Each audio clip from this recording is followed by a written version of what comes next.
Hello student, आज हम लोग पढ़ेंगे रेप्लिकेशन।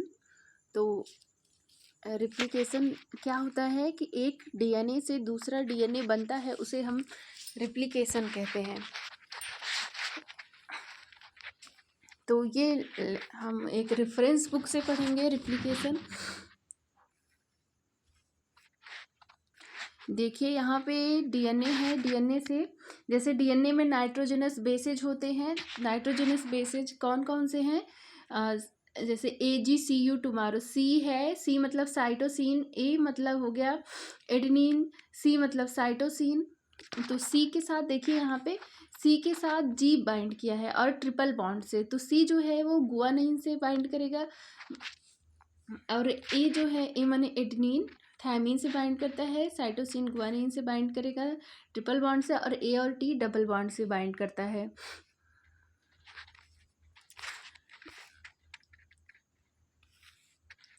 डीएनए रिप्लिकेशन का मैकेनिज्म देखिए, हम देखेंगे तो सबसे पहले प्राइमरी स्ट्रैंड, मतलब अगर रिप्लिकेशन होना है, अभी हम एक ओवरव्यू दे रहे हैं, फिर डिटेल में अच्छे से पढ़ेंगे।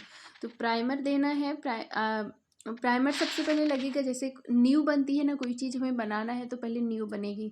तो डीएनए के लिए भी डीएनए से डीएनए बनाने के लिए हमें प्राइमर की ज़रूरत पड़ती है, क्योंकि 3' OH ग्रुप नहीं मिल पाता है। ये देखिए यहाँ पे 3' OH ग्रुप जब मिल जाएगा, उसके बाद ये पॉलीमरेज आएगा और नया नया न्यूक्लियोटाइड जोड़ता जाएगा, नया न्यूक्लियोटाइड जोड़ता जाएगा और पूरा डीएनए बन जाएगा। और ये जो इसकी डायरेक्शन जो होती है वो 5 to 3 डायरेक्शन होती है। जो चेन बनेगी वो 5 से 3 डायरेक्शन में बनती है। अब देखिए ये टेम्पलेट स्ट्रैंड और प्राइमर स्ट्रैंड। तो ये एक प्राइमर स्ट्रैंड कौन सा होगा? जहाँ पे हमें नया डीएनए जो बनेगा वो प्राइमर स्ट्रैंड रहेगा, और जो पुराना रहेगा उसे हम टेम्पलेट स्ट्रैंड कहेंगे, जिसको पढ़ पढ़ के, ये जो टेम्पलेट स्ट्रैंड है इसे पढ़ पढ़ के पॉलीमरेज नया डीएनए बनाएगा। तो देखिए किस डायरेक्शन में बन रहा है। प्राइमर स्ट्रैंड 5 है, ये 5 है, 5 के बाद 5 to 3 डायरेक्शन में ये पॉलीमरेज है। पॉलीमरेज नया नया न्यूक्लियोटाइड लाके यहाँ पे जोड़ रहा है। ये देखिए इस तरह से यहाँ पे नया नया न्यूक्लियोटाइड लाके जोड़ेगा और फिर ये बनता जाएगा। हम और इसके लिए प्रूफ रीडिंग मैकेनिज्म, क्योंकि देखिए कोई भी वो मिस्टेक होती रहती है, तो पॉलीमरेज जो है उससे भी मिस्टेक होती रहती है। कभी कभी मिस्टेक हो जाती है, ए के साथ जी जुड़ना है, ए के साथ जी जुड़ जाता है, जबकि ए के साथ टी जुड़ना है, इस तरह से कुछ उल्टा सीधा होता रहता है। तो उससे प्रूफ रीडिंग एक्टिविटी साथ साथ चलती रहती है, उसको सही करती रहती है। जैसे देखिए यहाँ पे फॉक हो गया, यहाँ पे छूट गया, इसको जोड़ना है, ये सब काम होता रहता। यहाँ देखिए ये double stand, leading stand, lagging stand. Leading stand मतलब कंटिन्यू, देखिए ये कंटिन्यू चल रहा है। और लैगिंग स्टैंड क्या है? यहाँ पे बीच बीच में उकाजाकी फ्रेगमेंट है। अभी हम लोग देखेंगे ये उकाजाकी फ्रेगमेंट कैसे बन गया। लीडिंग स्टैंड जिस डायरेक्शन में फॉग बन रहा है, जिस डायरेक्शन में ये ओपन होता जा रहा है चेन, उसी डायरेक्शन में डीएनए का रिप्लिकेशन भी हो रहा है। तो इससे ये लगातार अपना चेन बनाता जाएगा, नया डीएनए स्टैंड बनता जाएगा। लेकिन जो लैगिंग स्टैंड है, ये जिस डायरेक्शन में चेन ओपन हो रहा है उसके अपोजिट डायरेक्शन में जा रहा है। तो मान लो ये यहाँ तक एक बार ओपन हुआ होगा, तो यहाँ से यहाँ तक बना, यहाँ से यहाँ तक बनने के बाद फिर ये क्या हुआ, फिर से अब यहाँ जब इंड हो गया, अब इसके आगे कुछ है ही नहीं, तो कहाँ से नया बनेगा? नया नहीं बन पाएगा। तो क्या होगा, फिर से चेन ओपन होगी, फिर ये पीछे आएगा, पीछे आके फिर से बनाएगा। तो इस तरह से ये बीच बीच में फ्रेगमेंट बनता है। यहाँ पे फिर प्राइमर ज़रूरत पड़ेगी, फिर से सब चीज़ वही। तो प्राइमर जब रिमूव होगा तो यहाँ बीच में स्पेस हो जाएगा और छोटे छोटे टुकड़े बन जाएंगे, जिसे हम उकाजाकी फ्रेगमेंट कहते हैं। टुकड़ों को फ्रेगमेंट कहा जाता है। नेक्स्ट देखिए ये पॉलीमराइजिंग मतलब छोटे छोटे ये न्यूक्लियोटाइड्स को हम जोड़ेंगे। एक न्यूक्लियोटाइड में क्या क्या होता है? फास्फोरस होता है, फास्फेट होगा और 5 कार्बन शुगर होगा, नाइट्रोजनस बेस, तीनों मिलके हम न्यूक्लियोटाइड कहते हैं। एक एक न्यूक्लियोटाइड जुड़ेगा तो उसे पॉलीमरेज कहेंगे। पॉलीमराइजेशन का मतलब होता है छोटे छोटे चीज़ों को जोड़ के बड़ा करना। टेम्पलेट स्टैंड, फिर ये इंडिंग, अब इंडिंग हो रहा है, ये न्यूली सिंथेसाइज्ड डीएनए है और ये वाला ओल्ड वाला है। अब देखिए 5 to 3 डायरेक्शन पॉलीमराइजेशन 1 in 10 कितना मतलब इरर होगा, तो एक इरर होगा 10⁵ का मतलब है 1,00,000। 1,00,000 न्यूक्लियोटाइड जोड़ेंगे तो एक इरर हो सकता है। कब? जब 5 से 3 की 5 से 3 व्हेन वे जब हम 5 से 3 की डायरेक्शन में मूव करेंगे तो क्या होगा, 1,00,000 न्यूक्लियोटाइड अगर जोड़ा जाएगा तो एक गलती होगी। And when we moving from 3 to 5 direction, देखिए ये 5 to 3 डायरेक्शन था and this is 3 to 5 exonuclease proof reading. तो 3 से 5 डायरेक्शन में जाएंगे तो क्या होगा, 10⁻²। 10⁻² का मतलब 100 न्यूक्लियोटाइड में 1। तो आप बताइए कमेंट करके कि कौन सा मतलब ज़्यादा गलती कर रहा है। ये देखिए 3 to 5 एक्सोन्यूक्लियस प्रूफ रीडिंग में 100 न्यूक्लियोटाइड ऐड करने पर एक गलती, और 5 to 3 पॉलीमराइजेशन में 1,00,000 में एक गलती। तो 1,00,000 में एक गलती ज़्यादा सही है 100 में एक गलती। ऑब्वियसली 1,00,000 में एक गलती मतलब बहुत ज़्यादा न्यूक्लियोटाइड ऐड करने पर एक गलती, और इसमें कुछ ज़्यादा ही हो रहा है।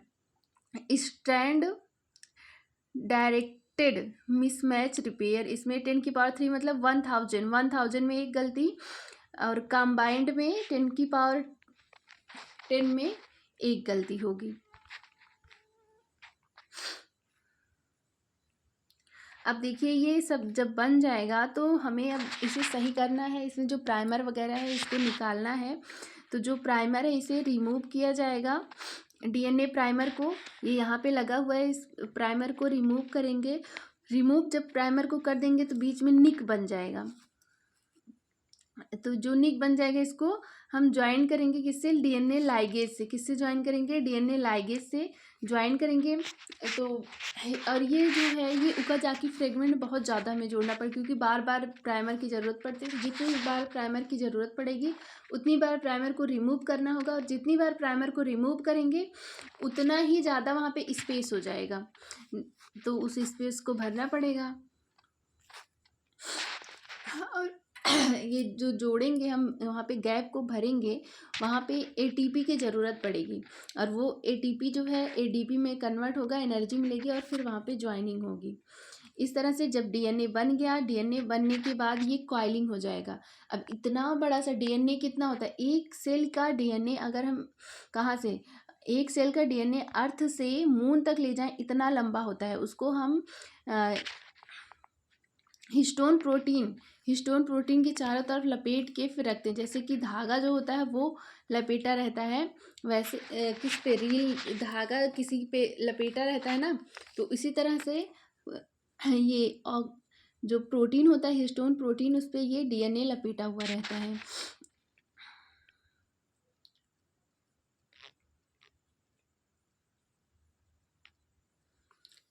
ये एसएसबी है। देखिए एसएसबी जब ये रिकॉइलिंग हो, जब ये ओपन होता है, रिकॉइलिंग होता है, तो जब अकेला होगा यहाँ पे डीएनए जाके इसे कट कर सकता है। इसको बचाने के लिए यहाँ पे एसएसबी आ जाता है, सिंगल स्ट्रैंड बाइंडिंग प्रोटीन, ये प्रोटेक्ट करने के लिए, क्योंकि ऐसे ही डीएनए ऐसे ओपन है तो डीएनए जाके इसे कट कर सकता है, इसलिए प्रोटीन आके इसकी सुरक्षा के लिए यहाँ पे एसएसबी आ जाता है।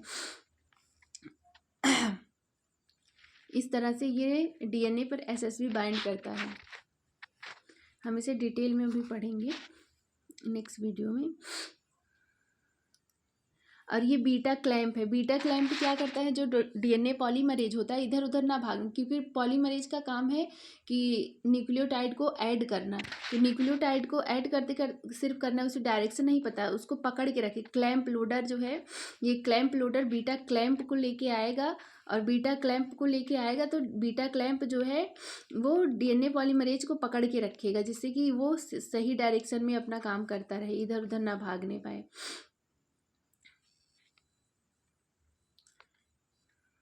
अब डीएनए पॉलीमरेज जो है ये बाइंड कर लेगा क्लैंप से। जैसे क्लैंप होता नहीं है, आप क्लिप लगा दो, वैसे ही ये भी है। नेक्स्ट ये देखिए, यहाँ पे सभी जितने भी इंग्रेडिएंट चाहिए डीएनए बनाने के लिए सब यहाँ पे आ गए हैं। डीएनए पॉलीमरेज लीडिंग स्ट्रैंड का ये देखिए 2 डायरेक्शन है, और ये एसएसबी है, इसको प्रोटेक्ट कर रहा है। एसएसबी जो है ये प्रोकैरियोट में आएगा। क्लैंप लोडर डीएनए प्राइमेज क्या करेगा, प्राइमर लेके आएगा, क्योंकि डीएनए पॉलीमरेज को किसी न किसी सहारे की ज़रूरत तभी स्टार्टिंग करेगा, अपने आप ये स्टार्ट नहीं कर सकता, इसीलिए यहाँ पे प्राइमेज आता है।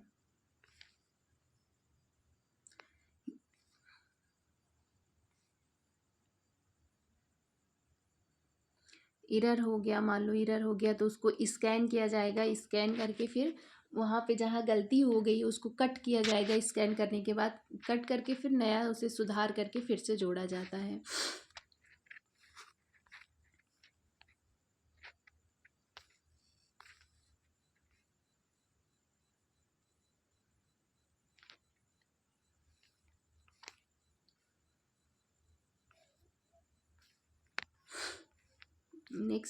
नेक्स्ट वीडियो में उसको पूरा डिटेल से पढ़ेंगे।